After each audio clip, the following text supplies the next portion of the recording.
It was a snowy evening in December, the kind of evening that painted the village of Kirkburg in a magical white glow. Nestled in the heart of the Alps, the small town always looked like it was pulled straight out of a postcard during Christmas time. Twinkling lights draped every window, children laughed as they played in the snow, and the smell of roasted chestnuts filled the air. But this year felt different. For 10-year-old Luca and his younger sister, Mia, Christmas was the best time of the year. They'd spent the entire day making snow angels and decorating their tiny home with their mother. Their father had passed away years ago, so it was up to the three of them to keep the holiday spirit alive. And they were doing a pretty good job of it, or at least they were, until that strange knock on the door. It came just as the sun dipped behind the mountains, and the warm glow of the fireplace lit the living room. Luca ran to the door, his curiosity outweighing any sense of caution.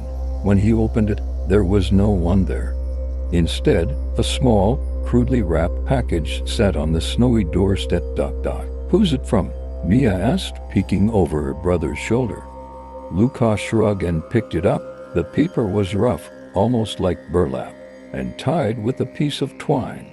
He shook it gently. "I dunno, maybe it's a surprise gift." Their mother appeared behind them, her brow furrowed.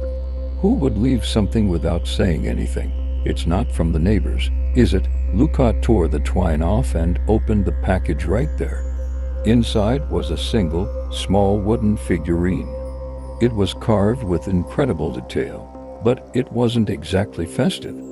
The figure was tall and thin, with long horns curling from its head, and a sneer that sent a chill down Luca's spine. Its hands were clawed, and it carried a large sack slung over its back. "What's that?" Mia asked, her nose scrunching up. I think it's Krampus," Luca said, his voice dropping to a whisper. For as long as Luca could remember, the old folks in the village had told tales about Krampus. He was the shadow of St. Nicholas, the punisher of naughty children. While St. Nicholas gave gifts to the good, Krampus dragged the bad ones away in his sack. The stories were usually shared over mulled wine and laughter, but something about the figurine made the tale feel all too real. "That's enough nonsense," their mother said, snatching the figure from Luca's hands. "It's probably just some silly prank." She placed it on the mantel, right next to the stockings. "Let's not give it another thought." Easier said than done. That night Luca couldn't sleep. The wind howled outside, and the shadows cast by the fireplace danced eerily across the walls. He thought he heard the faint sound of bells jingling outside, but when he peered through the frosted window, there was nothing but snow. The next day, strange things started happening. Mia's favorite toy stuffed bunny she'd had since she was a baby went missing. They searched the entire house, but it was nowhere to be found. Then the bread they'd baked for the village feast turned sour, even though it had been perfectly fine the night before. And every time Luca passed the wooden figurine on the mantel, he swore its sneer had grown wider. By the third day, the whole village was on edge. Other children reported missing toys, pets that vanished without a trace, and mysterious footprints in the snow that led nowhere. The elders began whispering about Krampus. Some claimed they'd seen him in the woods at night, his glowing red eyes piercing through the darkness. "Luca, do you think it's real?" Mia asked one evening, her voice trembling. She was clutching the edge of her blanket, her big eyes looking up at him. Luca wanted to say no. He wanted to tell her it was all just a scary story. But deep down he wasn't so sure. "I don't know," he admitted. "But if it is, we'll figure it out. I promise." That night, everything came to a head. It started with the bells. Faint at first, like they were coming from far away, then louder and closer. By the time their mother woke them and pulled them into the living room, the sound was deafening. The wooden figurine on the mantel was gone, and the front door was wide open. "Stay here," their mother said, grabbing the fireplace poker. But before she could step outside, a deep, guttural laugh echoed through the room, and then they saw him. Krampus was even more terrifying than the stories described. He stood over 7 feet tall, his horns nearly scraping the ceiling. His fur was matted and dark, his claws gleaming like polished steel. He carried a bundle of switches in one hand and a massive sack in the other. The air grew icy as he stepped into the house, his glowing red eyes scanning the room. Luca and Mia clung to their mother, their hearts pounding. "Please," their mother begged, her voice shaking. "Leave my children alone." Krampus tilted his head, as if considering her plea. Then he dropped the sack onto the floor. It hit with a heavy thud, and the top opened just enough for them to see inside. Toys, clothes, and even bits of candy spilled out, but they were all broken, twisted, and wrong. "Run," their mother screamed, pushing them toward the back door. The next few minutes were a blur. Luca and Mia bolted into the snowy woods, their bare feet freezing against the ground. The bells followed them, louder and louder, until it felt like they were ringing inside their heads. Luca didn't dare look back, but he could hear Krampus' heavy footsteps crunching through the snow. Over here, a voice hissed. Luca skidded to a stop, pulling Mia behind him. It was Old Man Gruber, one of the village elders. He waved them over to a small clearing where a fire burned brightly. Strange symbols were etched into the snow around it, glowing faintly in the light. "Get inside the circle," Gruber ordered. They didn't hesitate. As soon as they stepped into the circle, the bells stopped. Krampus appeared at the edge of the clearing, his eyes blazing with fury. But he couldn't cross the line. Gruber stood tall, holding a bundle of dried herbs in one hand and a lit torch in the other. He began chanting in a language Luca didn't understand, and the symbols around the fire glowed brighter. Krampus roared, his voice shaking the trees, but he couldn't get any closer. Finally, with one last guttural growl, he turned and vanished into the woods. The next morning, the village was eerily quiet. The snow had stopped, and the sun peeked out from behind the clouds. Gruber explained that Krampus could only be warded off with ancient rituals, passed down through generations. He warned them to honor Christmas traditions and always treat the holiday and each other with respect. Luca and Mia never saw Krampus again, but every Christmas Eve, they left an offering of sweets and a small carved figurine by the fireplace. Just in case, after all, some stories are more than just stories.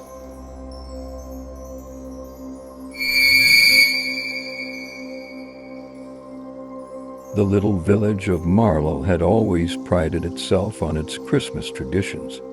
Every year, without fail, the townsfolk would gather in the square to sing carols. Bundled up in scarves and mittens, they'd stand in a circle around the massive Christmas tree, their voices rising to the starry sky. It was a tradition as old as the town itself, passed down from generation to generation. But this year, things felt off. It wasn't anything anyone could put their finger on. Maybe it was the weather colder than usual, with a wind that seemed to howl through the streets like a warning. Or maybe it was the strange, heavy silence that settled over the village at night, as if the world was holding its breath. Whatever it was, people felt it, and yet they carried on. After all, Christmas was Christmas. For 16-year-old Ellie, this year's caroling felt like her chance to shine. She had been practicing her solos for weeks, determined to impress the town with her voice. Her best friends, Ben and Clara, teased her mercilessly about it.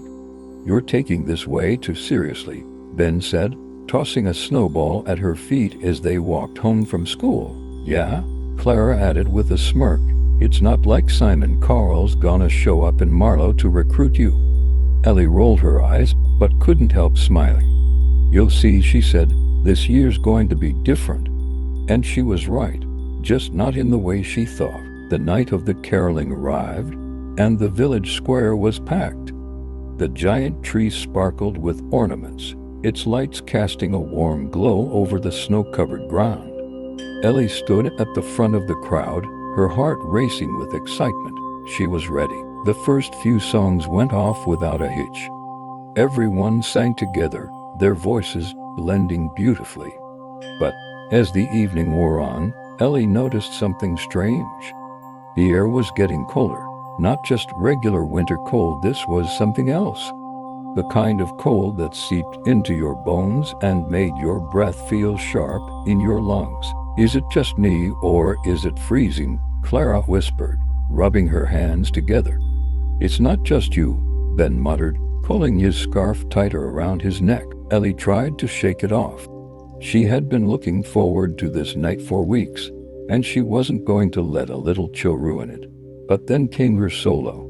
As she stepped forward to sing, a gust of wind swept through the square, so strong it nearly knocked her off her feet. The lights on the tree flickered, and the crowd murmured uneasily. Ellie opened her mouth to sing, but the words caught in her throat. Out of the corner of her eye, she saw something move at the edge of the square. A shadow, tall and thin, gliding silently over the snow. She turned to look, but it was gone. After the caroling ended, Ellie, Ben, and Clara walked home together. The streets were eerily quiet, the only sound the crunch of their boots on the snow. "Did you guys see that?" Ellie asked, her voice low. "See what Ben said? At the square. That ... shadow." Clara frowned. "I thought I saw something too. Like someone standing by the tree." "Maybe it was just Mr. Higgins," Ben said, trying to sound casual. "He's always creeping around, acting weird." Ellie shook her head. "No, it wasn't him. It was ... taller, and it moved so fast." They walked the rest of the way in silence, the unease settling over them like a heavy blanket. That night, Ellie had a nightmare.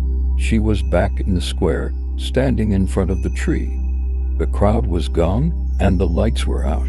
The wind howled around her, and she could hear faint whispers, words she couldn't understand. She turned to run, but her feet were frozen to the ground. Then she saw them. A group of figures emerged from the shadows, their faces pale and frozen, their eyes hollow and empty. They wore old-fashioned clothes, tattered and covered in frost, and their mouths moved as if they were singing, but no sound came out. One of them stepped forward, its head tilting unnaturally to the side. It reached out a skeletal hand toward her, and its mouth twisted into a grotesque grin. Ellie woke with a gasp, her heart pounding. She sat up in bed, clutching her blanket, and listened. The house was quiet, too quiet, and then she heard it. Faint and distant, but unmistakable, singing. The next day, Ellie couldn't shake the feeling that something was wrong. She tried to tell Ben and Clara about the dream, but they just laughed it off.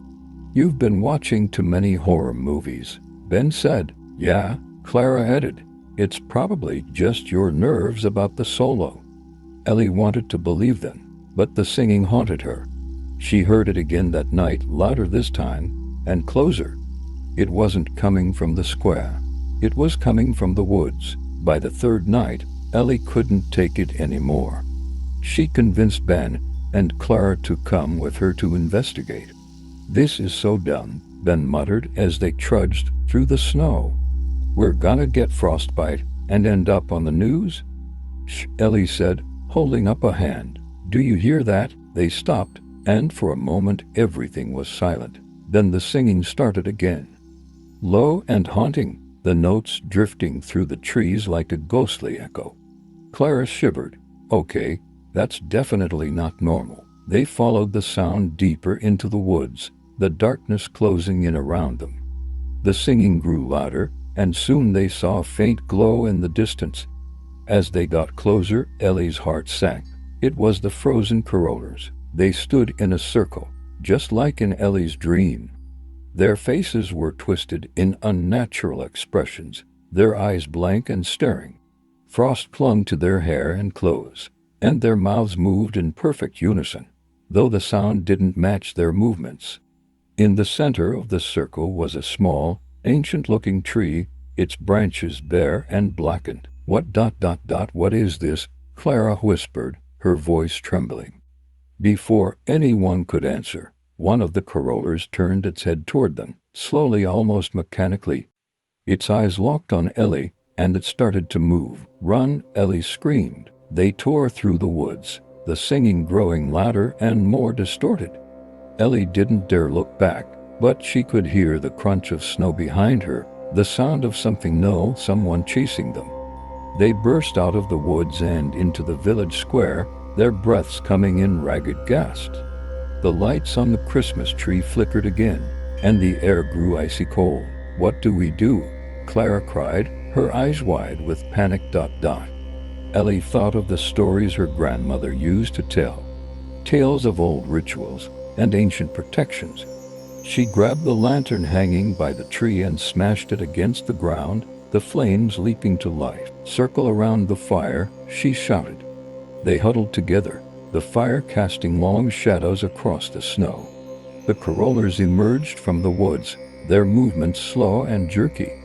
But they didn't cross the circle of light. Ellie remembered her grandmother's words. "Fire keeps the shadows at bay." They stayed there until dawn, the fire burning low but steady. As the first rays of sunlight touched the square, the corollers stopped. One by one, they turned and disappeared back into the woods. The villagers never spoke of the frozen corollers again. The Christmas caroling tradition was quietly retired, replaced by a simple tree lighting ceremony. But every year, on the darkest nights of December, Ellie swore she could still hear them. The frozen voices, the haunting melody, and she knew they were still out there waiting.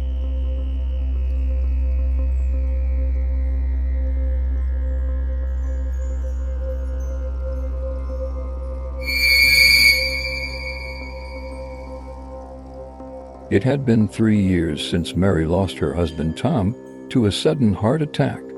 They had been married for nearly 20 years, and he was her everything, the steady hand that kept her grounded, the warmth in her coldest days. His absence left a void that no amount of time seemed to heal. That Christmas Eve, Mary sat alone in her modest living room. The house was quiet save for the occasional creak of the old wooden floors. A small, artificial Christmas tree stood in the corner, its lights blinking half-heartedly. She hadn't had the energy to put up the decorations properly. The tree was something she'd kept for tradition's sake, but the spirit of the season felt distant, like a song playing faintly from another room. Her daughter, Claire, had invited her to spend Christmas at her place, but Mary had declined. "I'll be fine," she had said. "You've got your own family to think about." Truthfully, she didn't want to be a burden. Claire was busy with 2 kids and a full-time job, and Mary didn't want to bring her melancholy into their festive home. She figured she'd spend the evening the way she always did these days, quietly, with a cup of tea and an old photo album. The wind howled outside, rattling the windows as Mary flipped through the pages of the album. There was Tom, grinning like a fool in a Santa hat, holding up the burnt turkey from their first Christmas together. She chuckled softly, a tear slipping down her cheek.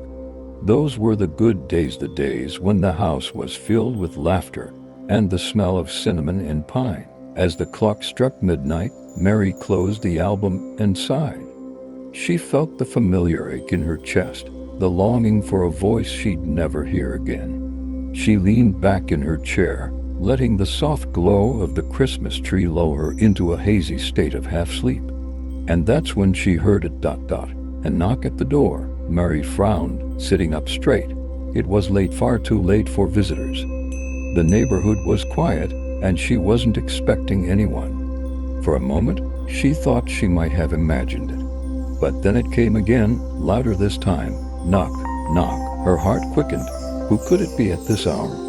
She grabbed her robe and shuffled to the door, her slippers scuffing against the floor.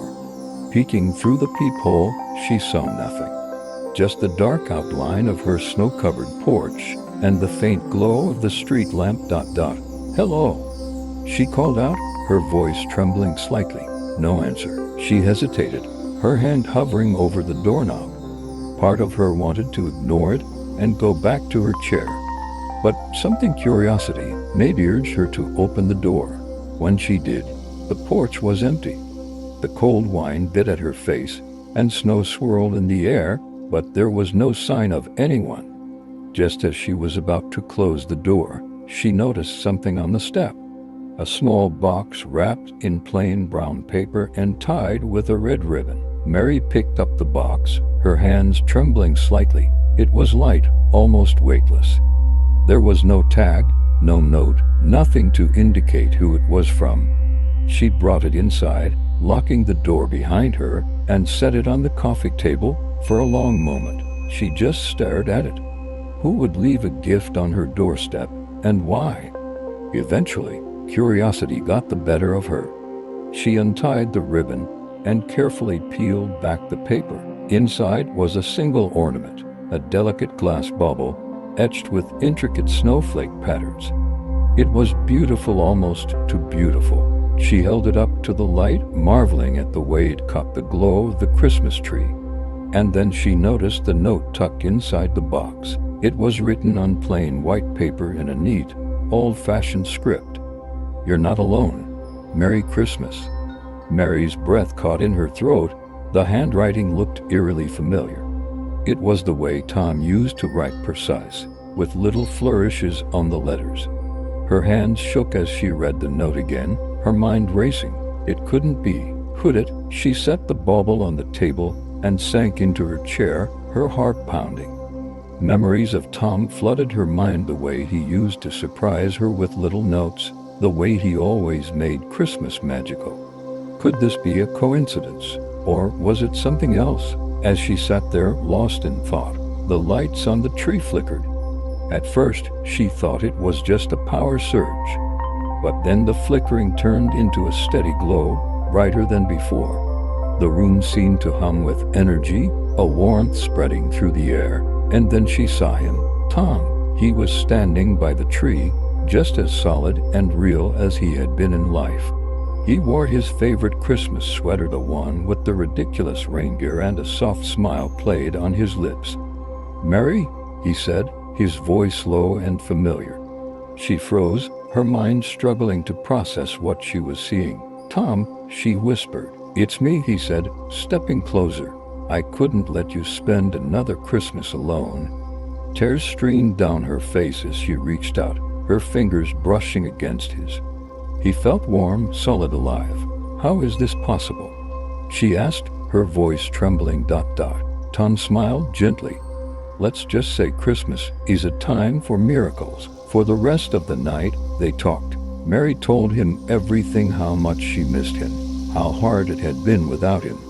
And Tom listened, just like he always had, his presence filling the room with a sense of peace she hadn't felt in years. He didn't have all the answers. He didn't explain how or why he was there, but Mary didn't care. For the first time in years, she felt whole. As dawn approached, Tom stood and took her hands in his. "I have to go," he said, his eyes filled with a mix of sadness and love. "No," Mary whispered, clutching his hands tightly. "Please, stay." He shook his head. "I can't, but I'll always be with you, Mary. You're never alone."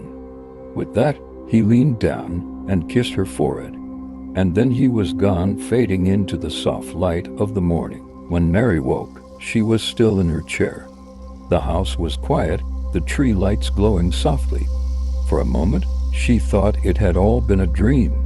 But then she saw the bauble on the table, its delicate snowflakes catching the light, and she knew Tom had been there. From that day on, Mary wasn't afraid to celebrate Christmas. She decorated the tree with care, hung lights in the windows, and even hosted a small gathering for her neighbors. The pain of losing Tom was still there, but it was softened by the knowledge that he was watching over her. Every Christmas Eve, she placed the glass bauble at the center of the tree, and every time she looked at it, she felt a warmth in her heart, a reminder that love never truly dies.